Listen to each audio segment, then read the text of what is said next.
Good day, students. This is your tutor, your Unstoppable Manifesto. In today's class, we'll be looking at changes that matter on the goals. And when we say changes that matter on the goal, we'll be looking at the physical change and the chemical change. So, invariably, we are saying matter undergoes two kinds of changes. The first is what we call the physical change, okay, and the second is chemical change. All right. Now, when we say physical change, okay, is a kind of change in which no new substances are formed, and the process that leads to that kind of change, they are easily reversible. Are we together? Now, let's look at examples of physical change. Examples of physical change. Now, we have all the state of change of matter are the examples of physical change. For example, evaporation of water to steam.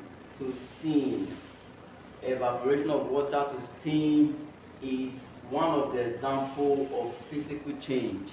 Number two, the melting of candle wax. The melting of candle wax is a physical change.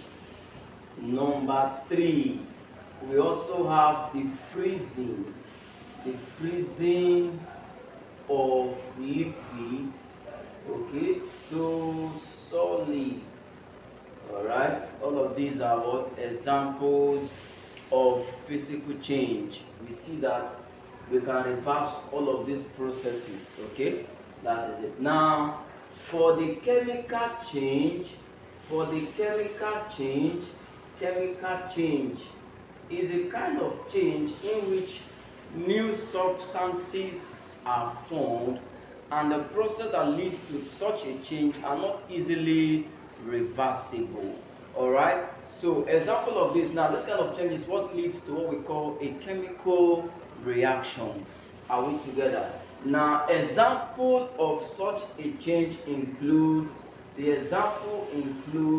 number one, we have the fermentation of what? Fermentation of palm wine. Fermentation of palm wine is a chemical change. We cannot reverse this process. All right. Now, number two, we have fading of what? Fading of leaves. Fading of leaves is a chemical process. We cannot reverse that process.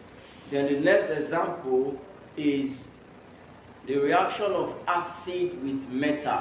Reaction of acid with metal is also a chemical change. We cannot reverse such a change. Then we also have the reaction of slaked lime, okay, quicklime in water. Quicklime, which is calcium oxide.